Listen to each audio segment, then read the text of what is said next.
Olá, Mabookers! Novo domingo, novo vídeo no canal e hoje a gente vai falar do conto, né, ou da novela curtinha do Jean-Paul Sartre, Entre Quatro Paredes, esse clássico que realmente faz a gente pensar, um dos livros curtos da literatura, mas que tem um quê filosófico muito grande. Então, bora lá?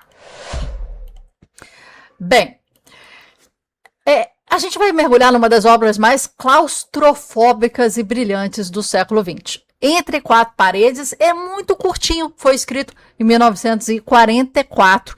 E o Sartre, né, ele não foi apenas um filósofo, mas um intelectual engajado, que viveu aí os horrores da Segunda Guerra Mundial, chegando até ser prisioneiro, né, de guerra. E nessa obra, ele vai condensar a sua tese central de que a existência precede a essência dentro de uma sala sem janelas, que a gente já vai entender o que é isso, né?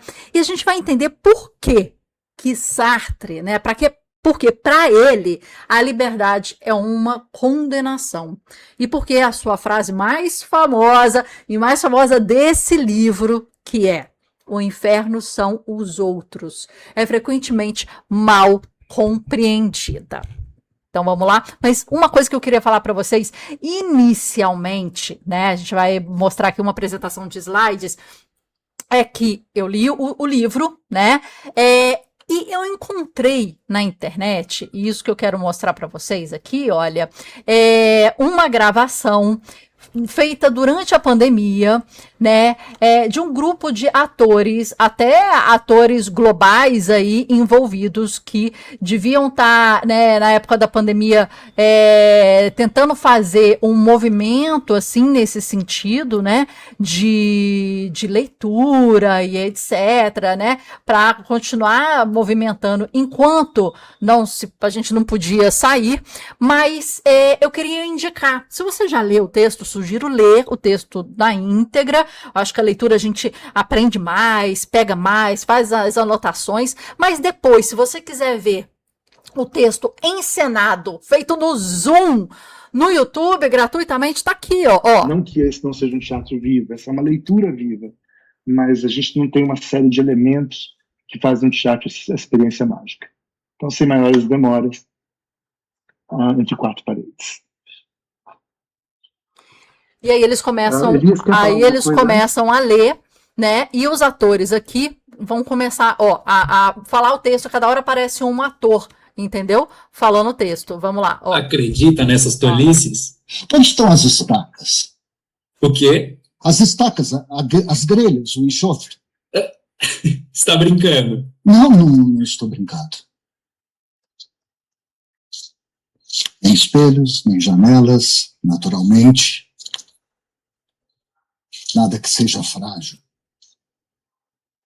Por que me tomaram a escova de dente? A velha dignidade humana que volta.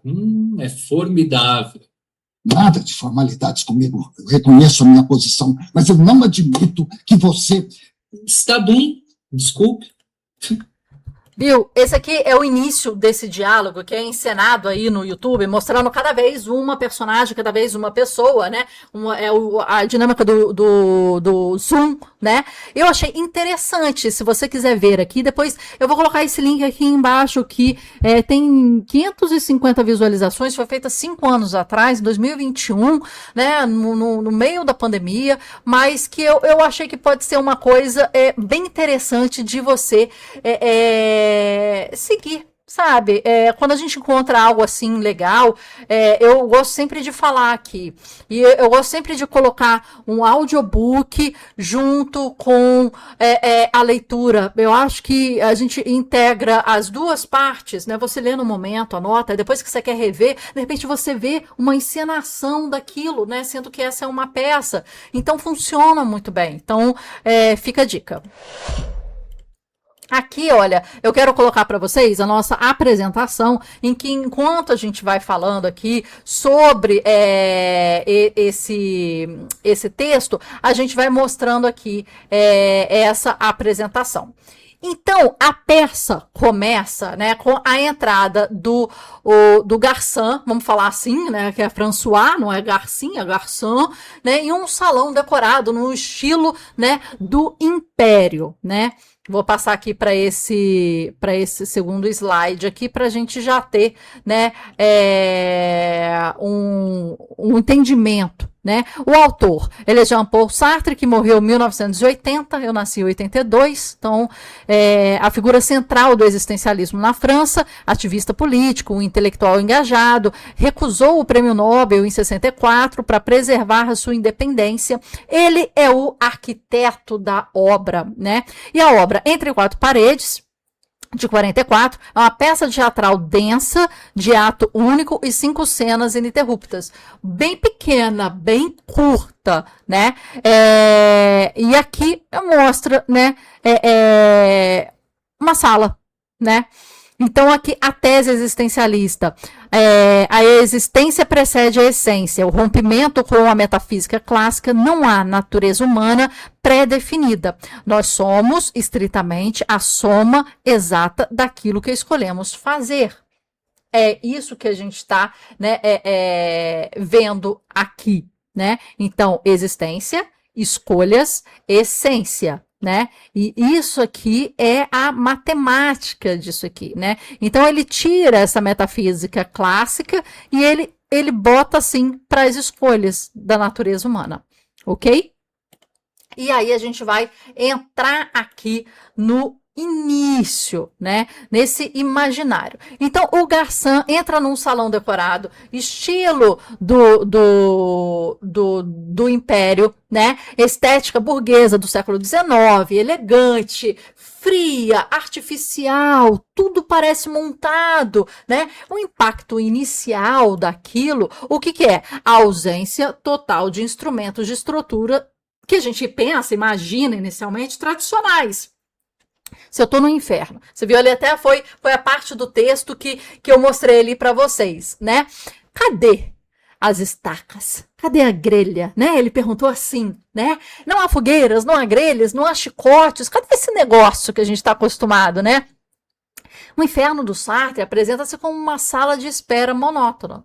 Né? Eu tenho certeza que você se olha na sala de espera, né, do médico, né, do dentista, é uma coisa ruim que você vai fazer ali, cara, é médico, né, de repente é um ginecologista, é um proctologista, ou é uma notícia ruim que você está esperando, é sempre uma sala de espera, é sempre assim, uma coisa que não tem uma conotação muitas vezes muito boa. Né?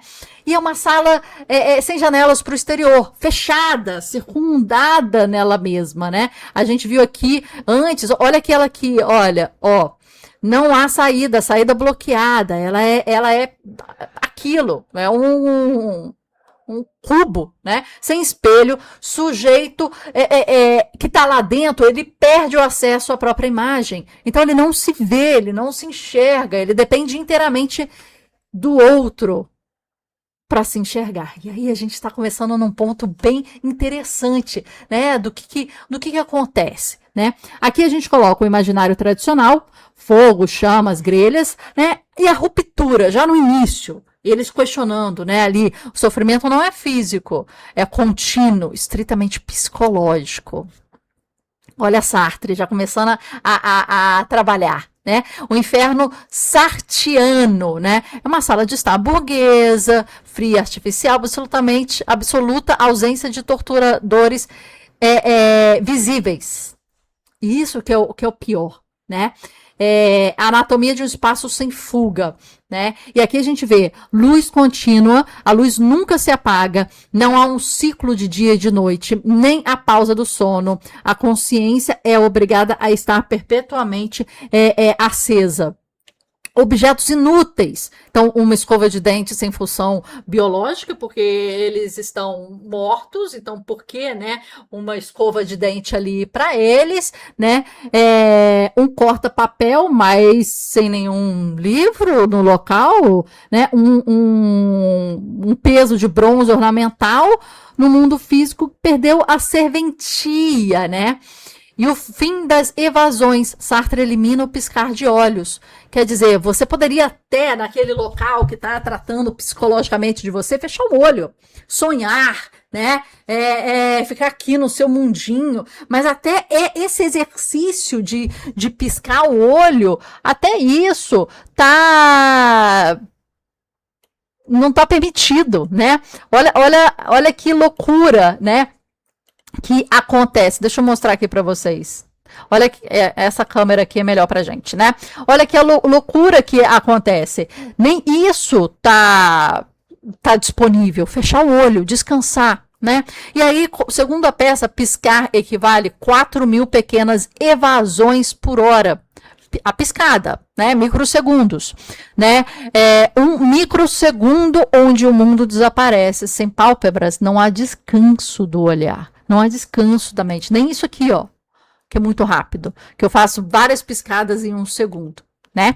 E aqui é uma caixa fechada, total ausência de janela, então total ausência de luz natural, de sol, né? De visão para o mundo, de olhar para si. Você depende do outro, e o outro ali é a atração, porque tem nada mais para você fazer, né? O que tem para você fazer ali é sem utilidade prática, né? E sem espelhos. Então, a gente começa, né, assim. A luz permanece constantemente acesa, não há noite, não há sono, não há pausa. O Garçon, que nesse caso aqui, né, aquele cara de bigodinho que eu te mostrei no vídeo, descobre que o criado não possui pálpebras, né? O criado é aquela figura que vai trazer e vai levar as pessoas que aparecem ali. Então, ele começa a observar para tentar entender o que é aquilo, né? Isso simboliza a impossibilidade de romper o olhar. E o Sartre, ele fala isso, né? Não há folga no inferno. Não há folga. O que resta é a continuidade absoluta da consciência. Uma existência sem intervalo, onde você é obrigado a encarar a si mesmo e os outros para sempre. E a si mesmo a partir do olhar dos outros. Esse é o ponto. E aí, agora a gente vai conhecer aqui os protagonistas, né? Então, a gente tem aqui a lente fenomenológica do olhar. O ser em si, antes de ser visto, o sujeito existe apenas para si mesmo, né? Controlando a narrativa de quem ele é.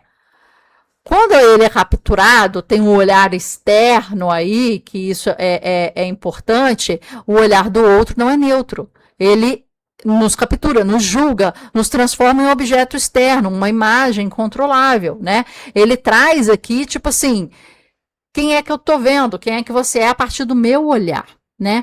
E a traição do corpo. O corpo fala o que a mente tenta esconder. Exemplo na peça, o tique nervoso incontrolado da boca de Garçon, que começa a se mexer sem estar falando, né? A Inês captura essa fraqueza imediatamente.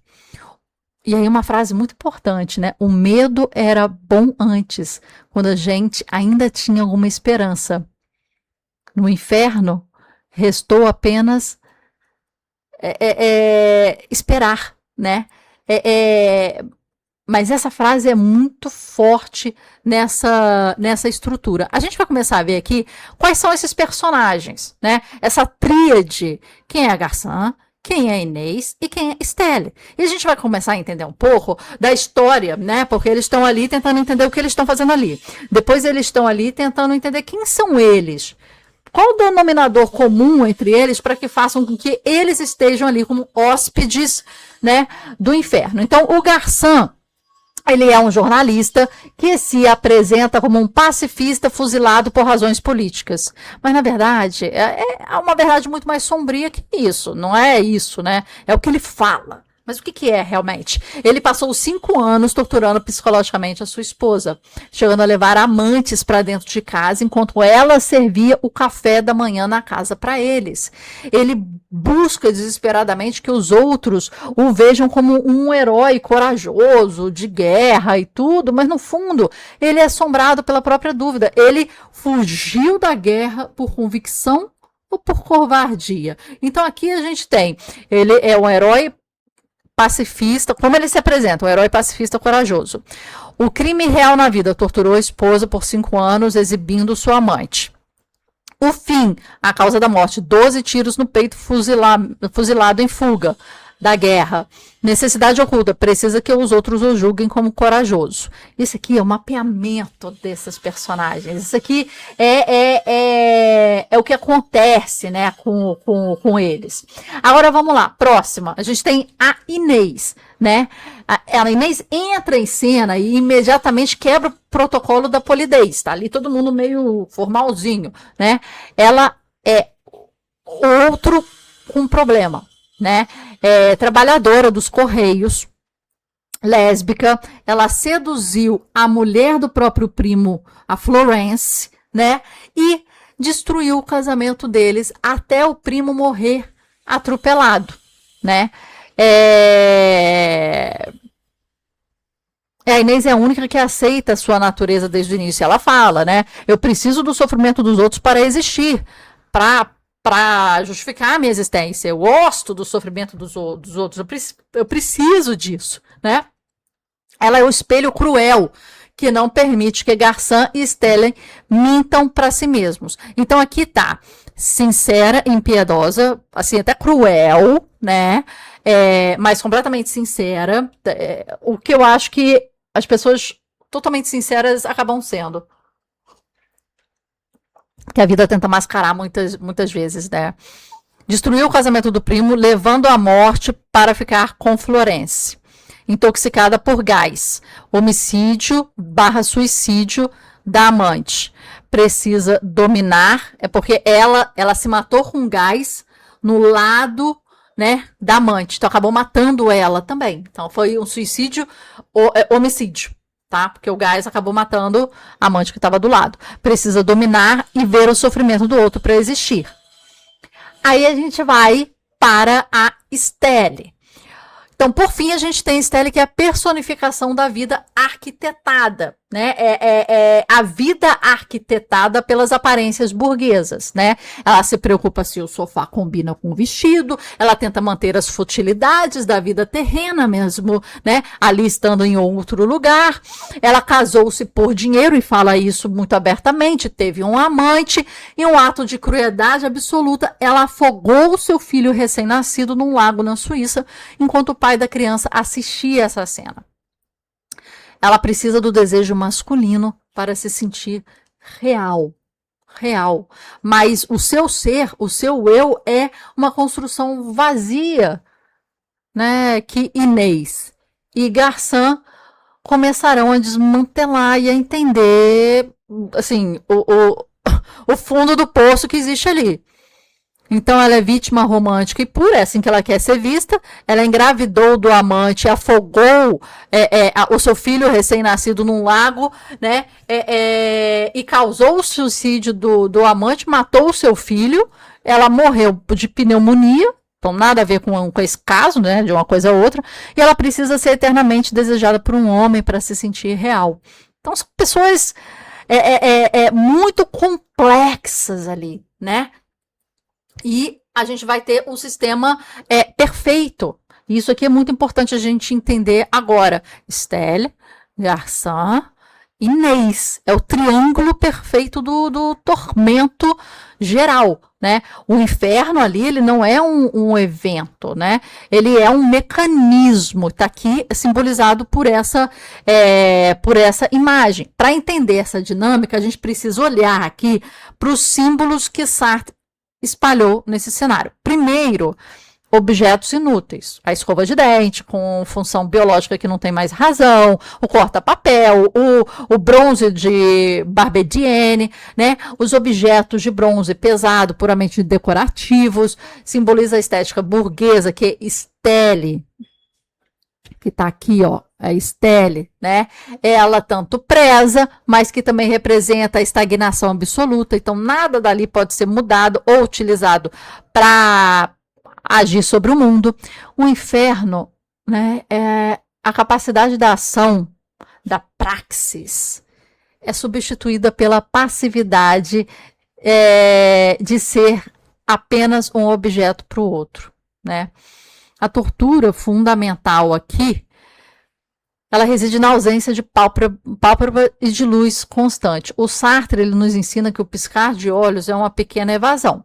E o inferno aqui é essa folga que é negada. O olhar é contínuo, sem espelhos. A Estelle tenta usar os olhos de Inês como um reflexo e descobre que o olhar do outro não apenas reflete, mas ele manipula, deforma e julga a sua pessoa.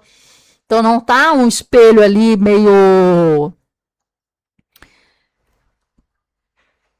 plano, sem nada, né?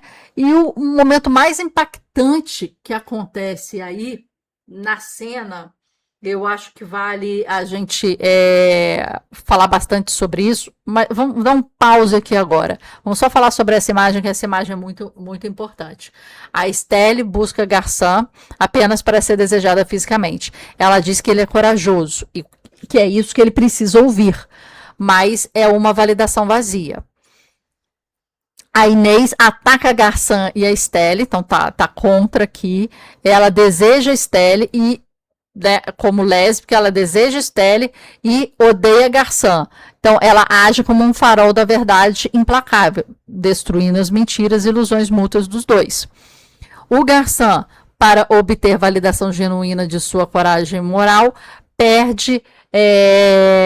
mas perde o interesse ao ver que ela só quer o seu corpo. Então, não há coincidência no inferno, né? O ambiente não precisa de torturadores porque o sistema em si é um sistema perfeito, fechado. Cada indivíduo é uma engrenagem perfeita para torturar o outro, negando-lhe a sua única rota de fuga psicológica. Então, esse mecanismo aqui já é uma loucura, né? E aí, a gente volta aqui. Calma aí. Aqui. Qual o momento mais importante? O momento mais impactante aqui, e a gente tem essa cena aqui, é que eles não estão trancados por fora. A porta se abre e o fora, ele tá lá, né? Ele tá lá, mas nenhum deles consegue sair. Isso é importante. Por quê? Por quê? Porque a prisão é a necessidade ontológica do outro. Garçon não pode sair sem que Inês o chame de corajoso. A Estelle não pode sair sem que Garçon a deseje. A Inês não pode sair porque precisa do sofrimento deles para se sentir vivas. Eles são prisioneiros das próprias imagens que tentam desesperadamente validar um ao outro. Esse é o momento limite. O Garçon esmurra a porta do quarto e clama para sair. Inexplicadamente, a porta cede e se abre para o corredor. O caminho está livre. Gente, o caminho está livre. Mas ninguém se move. Nenhum dos três consegue cruzar a soleira. A verdadeira prisão não tem paredes físicas. Eles estão acorrentados pela necessidade visceral do olhar alheio. É impossível para a condição humana existir no vácuo, sem ser visto, mesmo que esse olhar seja o seu algoz. Está aqui. Está aqui. Se tiver que resumir, está aqui. Está nesse slide, está nessa frase. Está nessa frase. Né? Isso que é importante, né? E a gente vai chegando a algumas conclusões, né?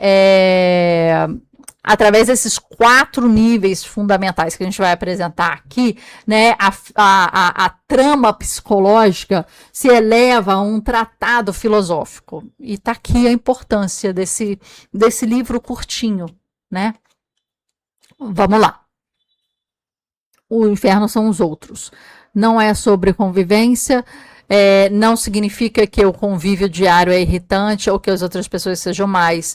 É a impossibilidade da mentira. Significa que é exclusivamente através do olhar do outro que tomamos consciência de nós mesmos. É o espelho inquebrável. Essa consciência se torna torturante quando nos despimos de máscaras. O inferno é o momento em que o outro nos vê exatamente integralmente como nós somos. Como nós somos. E aqui a gente vai entrar numa das coisas mais importantes que a gente vê aqui, que é o paradoxo da faca, a inutilidade da fuga. No início, eles vêm com uma caixa fechada. Não é isso? É a caixa fechada. Eles vêm, tipo, cara, não tem espelho, não tem janela, não tem luz, não tem isso, não tem aquilo, a gente não consegue se ver, né? Mas depois eles vão caindo em si. E será que se eles se virem? Será que se eles tiverem esse espelho, essa janela, e tudo isso, será que eles vão entender o que isso significa? E entender, né, para onde eles estão indo? Será? Né? E aqui, a tomada pela agonia da lucidez ininterrupta, Stella apanha o corta-papel de bronze e apunhala Inês repetidas vezes, tentando calar o olhar. Inês não sofre, ela apenas ri perante o ataque inútil. Eu já estou morta, Stella, eu já estou morta. A eliminação física já não resolve o conflito da consciência. Não pode pegar a faca para matar. Já foi. O julgamento definitivo está internalizado e sacramentado. Os três se dão conta da eternidade da sua sina. Caem sentados em seus respectivos sofás, rindo do próprio desespero cíclico. E termina. Spoiler aí, né? Pois bem, continuemos. Graçan decreta o fim sem redenção da peça. Esse é o ponto. Nem a faca serve. Nem a faca serve para alguma coisa. E eles tentaram.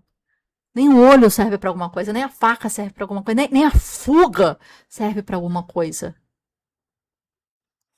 E aqui a gente vai chegar num ponto em que a gente vai analisar em diversos níveis: o existencial, o antropológico, o teológico e o ético. Então vamos começar pelo existencial. O Sartre rompe com a metafísica clássica. No inferno, as personagens descobrem que não possuem essência oculta ou alma boa que foi injustiçada, tadinho deles, né? Eles são exatamente a soma dos seus atos. E o Garçon não é um herói no fundo, não, ele é um covarde que torturou a esposa. A Inês é a sedutora que destruiu um lar. A Stella é a mãe que afogou e matou o próprio filho e causou o suicídio do marido. Né? O inferno é a constatação de que não há mais tempo para mudar. Acabou. A essência agora está fixada para sempre pelo que foi vivido. Olha que forte. Nível antropológico, né? Aqui, a gente está aqui. Existe o paradoxo. Não conseguimos existir plenamente sem o outro, mas é o outro simultaneamente que nos destrói. Né? Precisamos dele para formar a nossa autoconsciência. Né? É como a dialética de Hegel. Então, a importância do olhar do outro para nos formarmos como seres humanos. Né? Tô quase que abraçando aqui esse microfone, gente. Ai, ai. Para ficar bem pertinho para vocês. Então, a Stella precisa de Garçon para se sentir real. A Inês precisa da Stella para se sentir viva. No entanto, esse reconhecimento vem a um preço. O olhar alheio, ele petrifica uma imagem que não controlamos. Né? É isso, né? Nível ético, né? A má-fé é a recusa de assumirmos a responsabilidade, tentando se esconder atrás de papéis sociais e circunstanciais. Os três usaram os outros como instrumentos para seus próprios desejos e descartaram também e se torturaram inconvenientemente.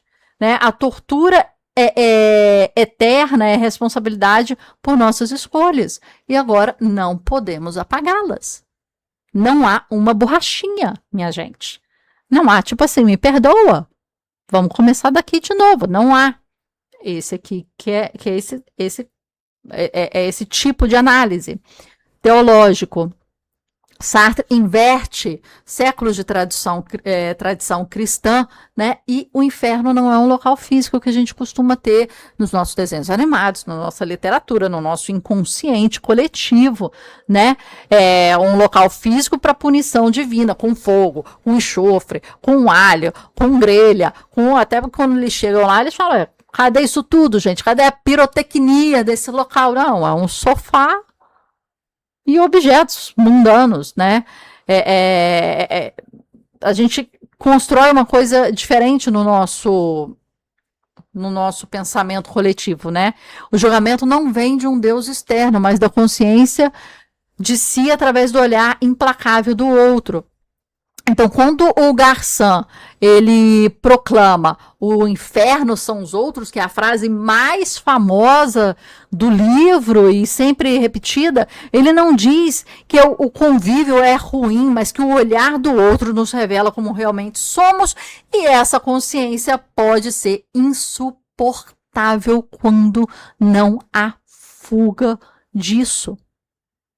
E essa cena final, né, que tentam se matar, se cortando com corta-papel, e descobrem que até assim é impossível, já estamos mortos, minha gente. Simboliza aí o conflito eterno. Eles riem da própria impotência, aceitam o destino. Pois bem, continuemos aqui. A gente, é a aceitação de que essa consciência e esse julgamento agora são a única e perpétua realidade deles. E triste, né? Aqui nós temos o slide final, né? Do vídeo. E é isso, né? É isso que acontece. Olha aqui, que interessante. Eu acho que esse vídeo foi, assim, foi muito interessante. Fala a reflexão final. Não somos vítimas passivas dos demônios externos, somos construtores e prisioneiros das nossas próprias relações e da negação com a liberdade.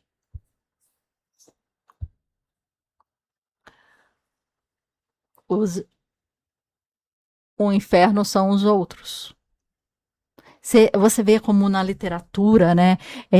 Tem frases que, se você for ver o vídeo que eu falei para você ver ali, a frase passa rápido, né? O cara não dê nenhuma ênfase maior, porque é a frase que faz tum-tum, né? Essa é a frase que faz tum-tum, mas o cara ali não deu nenhuma ênfase maior, assim, nessa frase. Ele fala contundente, mas ele fala tipo: o inferno são os outros, né? O inferno são os outros, o inferno são os outros, o inferno são os outros.